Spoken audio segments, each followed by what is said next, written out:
My name is Daniel Romanchuk. I'm a professional wheelchair racer, and I'm proud to be a Clif athlete.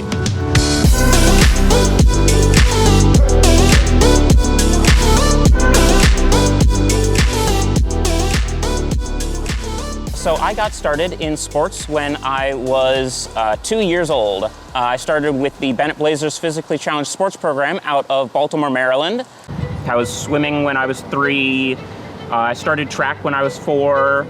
I did pretty much every sport they offered.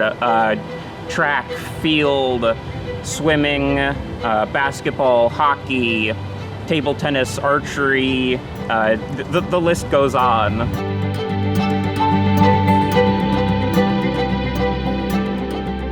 As far as titles, I've won the Boston, London, Chicago, and New York marathons.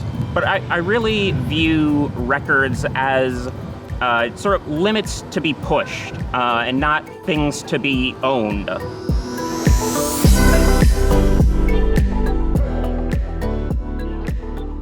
Usually I'll get up 3 to 4 hours before the start of the race. I will have a peanut butter and jelly, usually on a tortilla. It's stuff that travels relatively well, and I know how it affects me.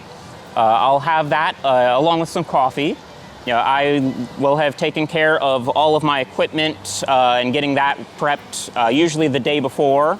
Sometimes load up onto a bus with all of the other athletes and drive out to the start. I'll go through my equipment one last time, make sure that tires are pumped up, bolts and nuts and everything's nice and tight. I'll usually have a Clif bar right before I get into my chair to warm up.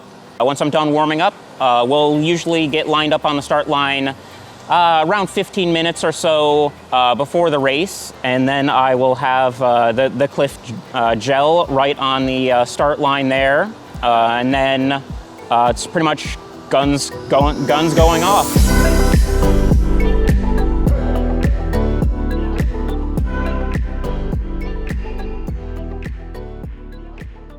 What kind of separates Boston from some of the other races, it's history with the wheelchair division, starting with Bob Hall. It has done just so much for wheelchair racing. It's really kind of hard to describe. And I remember just turning onto Boylston Street. I remember just thinking, 600 meters to go.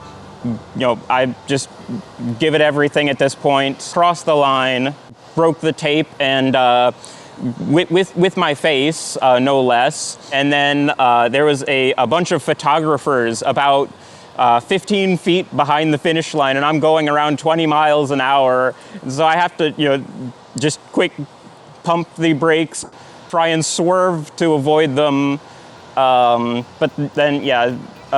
Seeing my mom afterwards, it